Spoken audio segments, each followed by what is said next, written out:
अस्सलाम वालेकुम दोस्तों, आप देख रहे हैं मेरा चैनल गोल्डन वर्ड्स और मैं हूं आपका मेज़बान मोहम्मद ज़ैनुल आबिदीन।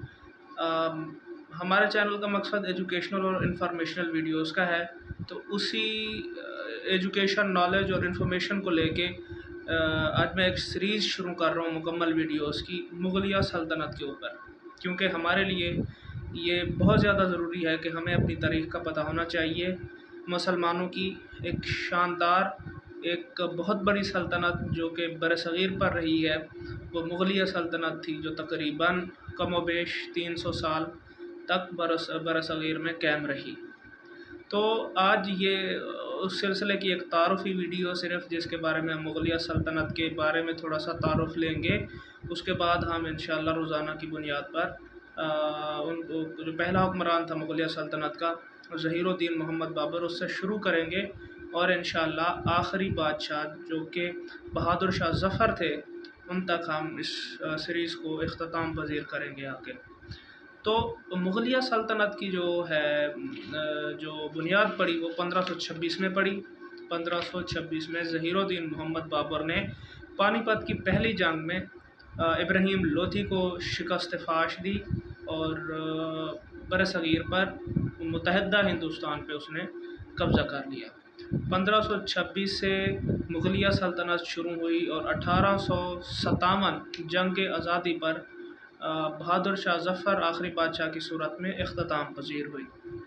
तो हम देखेंगे कि मुग़लिया सल्तनत का जो है वो दारुल हुकूमत कौन सा था। तो जी, मुग़लिया सल्तनत का जो दारुल हुकूमत था वो आगरा था। और मुग़लिया सल्तनत में कौन कौन सी ज़बानें बोली जाती थी, मतलब कौन सी ज़बान को सरकारी दर्जा हासिल था। तो सबसे पहले मुग़लिया सल्तनत में जो ज़बान बोली जाती थी वो फ़ारसी थी। फ़ारसी के बाद शुरू में, फ़ारसी से पहले शुरू में जब आगाज़ था हुकूमत का, तब तुर्क चुग़ताई ज़बान भी बोली जाती रही। उसके बाद आखिरी ज़माने में जब उर्दू वजूद में आ चुकी थी, तो फिर उर्दू को राइज किया गया और उर्दू बोली जाती रही। तो तर्ज़ हुकूमत कौन सा था मुग़लिया सल्तनत का? तर्ज़ हुकूमत बादशाहत थी, वहदानी निज़ाम था। वहदानी निज़ाम से क्या मुराद होता है? वहदानी निज़ाम से मुराद होता है कि बादशाह, फिर उसके बेटे, उनके बेटों के बेटे, और इसी तरह जो है ये सल्तनत का निज़ाम चलता है। बादशाहत होती है कि जब तक बादशाह ज़िंदा होता है दूसरा कोई बादशाह नहीं बन सकता। जब बादशाह की वफ़ात हो जाती है तो फिर उसका बेटा, अगर बेटा नहीं होता तो फिर पहले जो निज़ाम था उसमें जो है वो उसका बादशाह का भाई, उसके भतीजे, कोई भी उनमें से बादशाह बन सकता था। तो उसके बाद जो है उसका हम बात करते हैं कि रकबा कितना था। रकबा जो तकरीबन कमोबेश जो बढ़ते बढ़ते बहुत ज़्यादा फतूहात हुई बादशाह अकबर के ज़माने में, और उसके बाद जो उसका बेटा आया औरंगज़ेब आलमगीर, उसके ज़माने में बहुत ज़्यादा फतूहात हुई और रकबा जो था वो मुग़लिया सल्तनत का बहुत ज़्यादा बढ़ गया था। तो जो कमोबेश रकबा बताया जाता है वो 20 लाख मुरब्बा मीटर, 20 लाख मुरब्बा मीटर उसका रहा। तो थोड़ा सा तारुफ़ ले लेते हैं ज़हीरुद्दीन मोहम्मद बाबर का, कि वो कौन था, कहाँ का हुक्मरान था और हिंदुस्तान में कैसे आया और कैसे उसने कब्ज़ा किया हिंदुस्तान पे आके।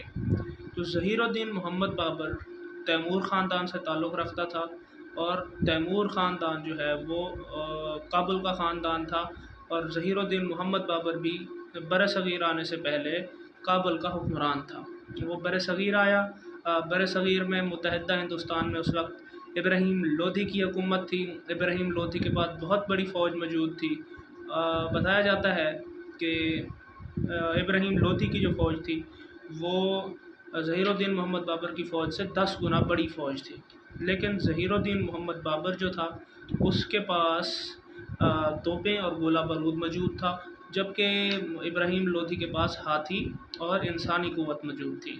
लेकिन तोपें और गोला बारूद की वजह से जो हाथी थे तो वो इब्राहिम लोधी की फ़ौज के वो बदक जाते थे फ़ैर होने पे, गोला बारूद लगने पे, और वो अपने ही सिपाहियों को ढूंढते हुए आगे बढ़ जाते थे।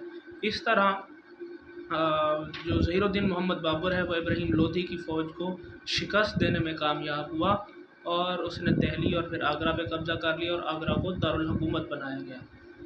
तो आज हमने एक छोटा सा तारुफ़ लिया है और इंशाअल्लाह कल हम मुकम्मल जो है ज़हीरुद्दीन मोहम्मद बाबर पे मुकम्मल वीडियो बनाएंगे कि वो कौन था, उसके ख़ानदान में कौन कौन शामिल था, ज़हीरुद्दीन मोहम्मद बाबर ने कितने साल हुकूमत की, हुकूमत कहाँ तक उसने कितना रकबा फ़तह किया, उसके बाद जो है वो उसका जो बेटा बादशाह बना तो उसने कितने साल हुकूमत की।